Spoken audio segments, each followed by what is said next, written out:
Good morning बच्चों। आज हम डीएलएड सेकेंड सेमेस्टर में साइंस का टॉपिक पढ़ाने जा रहे हैं, सरल मशीनें। देखिए, आपके कोर्स में सरल मशीनें हैं जिसके अंतर्गत आता है उत्तोलक।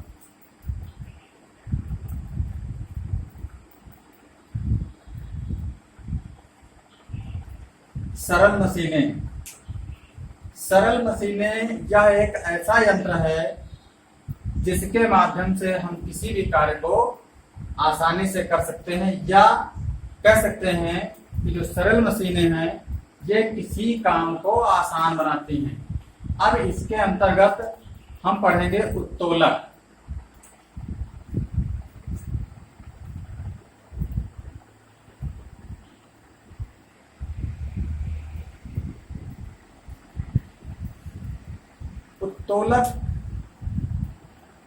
उत्तोलक क्या होता है? उत्तोलक सीधी या मुड़ी हुई एक ऐसी छड़ होती है जो किसी भी स्थिर बिंदु के चारों ओर स्वतंत्रता पूर्वक घूम सकती है। फिर से सुन लीजिए, उत्तोलक सीधी या मुड़ी हुई एक ऐसी छड़ होती है जो एक स्थिर बिंदु के चारों ओर स्वतंत्रता पूर्वक घूम सकती है। अब उत्तोलक में को समझने के लिए तीन महत्वपूर्ण बातें जानना जरूरी है। पहला है आलम्ब, और दूसरा है भार, और तीसरा है आयास। सबसे पहले आलम्ब। आलम्ब क्या होता है? आलम्ब जो स्थिर बिंदु होता है, जब उत्तोलक में जो स्थिर बिंदु होता है, जिस बिंदु के चारों ओर वह मशीन घूम सकती है, वह आलम्ब कहलाता है। इसे कैपिटल एफ से हम रिप्रेजेंट करते हैं, यानी कैपिटल एफ से प्रदर्शित करते हैं। नेक्स्ट है भार। भार मशीन द्वारा जिस वस्तु को उठाया जाता है वह उसका भार होता है, जिसे हम W से प्रदर्शित करते हैं। और एक पॉइंट और आता है आयास, यानी मशीन द्वारा जो लगाया गया बल है वह आयास कहलाता है, जिसे हम E से रिप्रेजेंट करते हैं। तो उत्तोलक में हमने तीन चीजें जानी, आलम्ब, भार और आयास। अब हम देखते हैं उत्तोलक के प्रकार।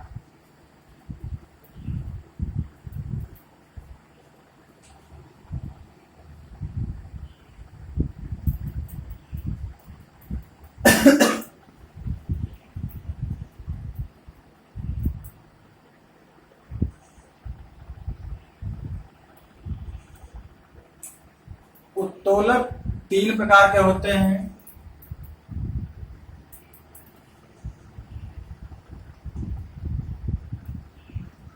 प्रथम वर्ग के उत्तोलक,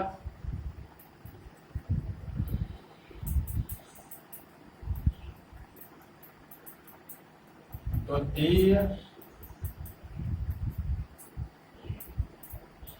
वर्ग के उत्तोलक,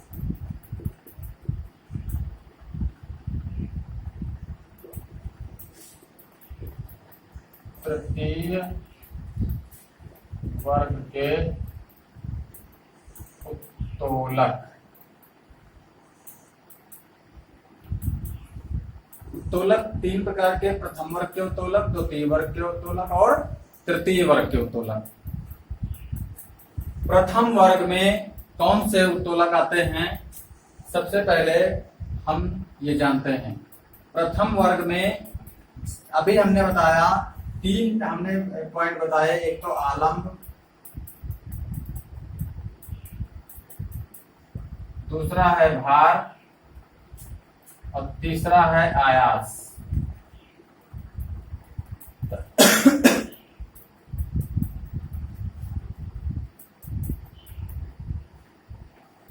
प्रथम वर्ग में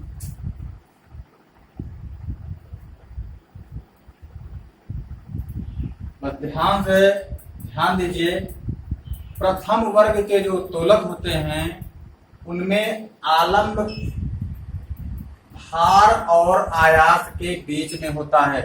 ध्यान दीजिएगा, जो आलम्ब होता है वो भार और आयास के बीच में होता है। कहने का मतलब, फिर से हम इसको पॉइंट कहते हैं, प्रथम वर्ग के जो उत्तोलक होते हैं उनमें आलम्ब भार और आयास के बीच में होता है। अगर इसका हम फिगर बना दें तो ये प्रथम वर्ग में आता है, जहां पे आलम्ब है, यहाँ पे भार है, यहाँ पे आयास है।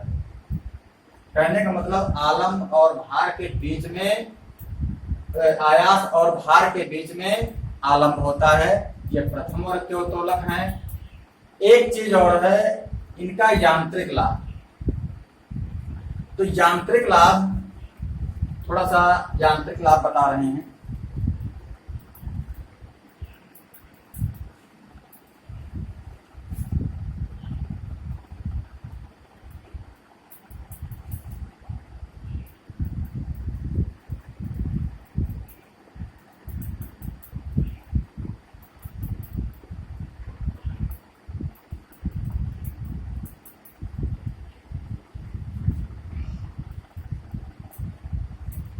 यांत्रिक लाभ जो होता है वह उठाया गया बोझ, यानी उठाया गया जो भार है, और जो आयास है, लगाया गया बल, उठाया गया बोझ बटे लगाया गया बल, उठाए गए बोझ और लगाए गए बल का जो अनुपात होता है वह यांत्रिक लाभ कहलाता है।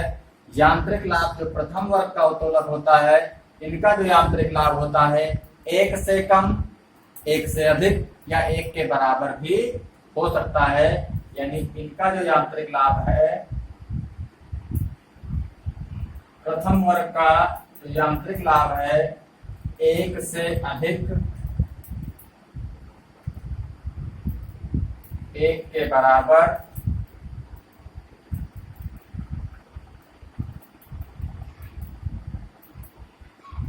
या 1 से कम हो सकता है। ये हो गई प्रथम वर्ग की बात। प्रथम वर्ग में एग्जाम्पल, उदाहरण, प्रथम वर्ग में कैंची,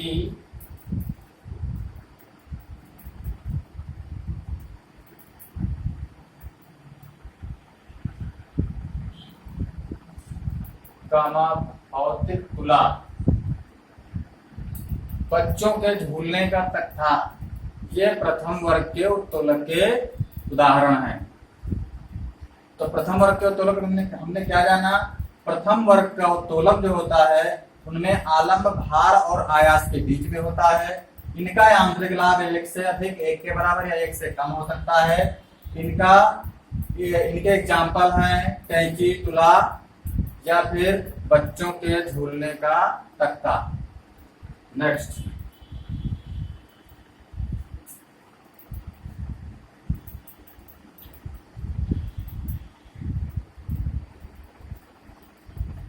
आते हैं द्वितीय वर्ग के उत्तोलक। सबसे अच्छा तरीका यह है, द्वितीय वर्ग के उत्तोलक में जहां पे हमने तीर बनाया है वह हमेशा मध्य में रहेगा। यानी द्वितीय वर्ग का जो उत्तोलक है उनमें भार आलम्ब और आयास के बीच में होता है। उनमें जो भार होता है वो आलम्ब और आयास के बीच में होता है और इनका यांत्रिक लाभ सदैव 1 से अधिक होता है।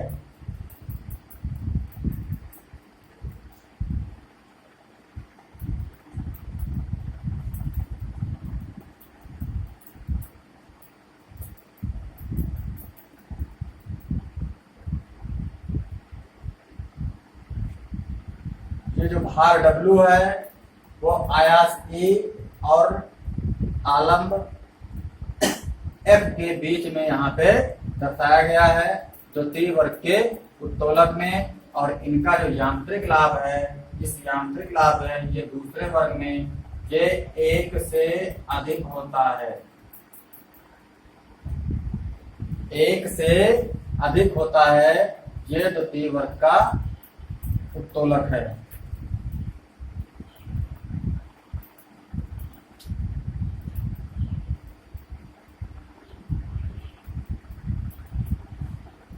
अब बचा है तृतीय वर्ग का उत्तोलक। तृतीय वर्ग के उत्तोलक में क्या होता है? हाँ, द्वितीय वर्ग के उत्तोलक में एग्जाम्पल, द्वितीय वर्ग के जो उत्तोलक हैं उनमें आता है सरौता या बोझा यानी कूड़ा ढोने की गाड़ी।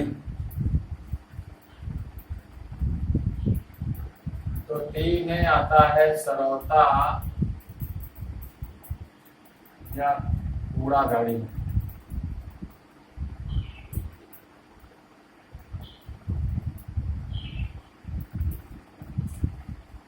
तृतीय वर्ग के उत्तोलक में जो आयास है वह आलम्ब और भार के बीच में होता है। तृतीय वर्ग के उत्तोलक में जो आयास है वह आलम्ब और भार के बीच में होता है।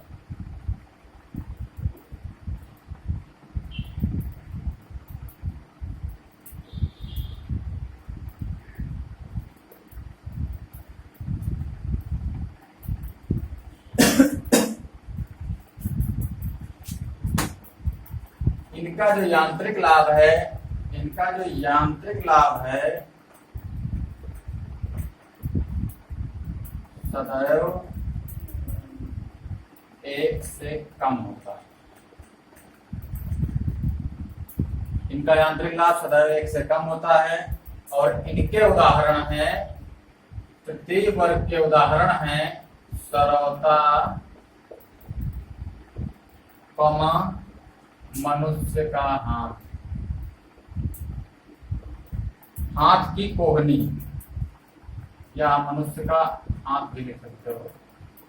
तो यहाँ पे सरौता और मनुष्य का हाथ, तो ये तृतीय वर्ग के उत्तोलक के अंतर्गत आते हैं। इनका यांत्रिक लाभ 1 से कम होता है।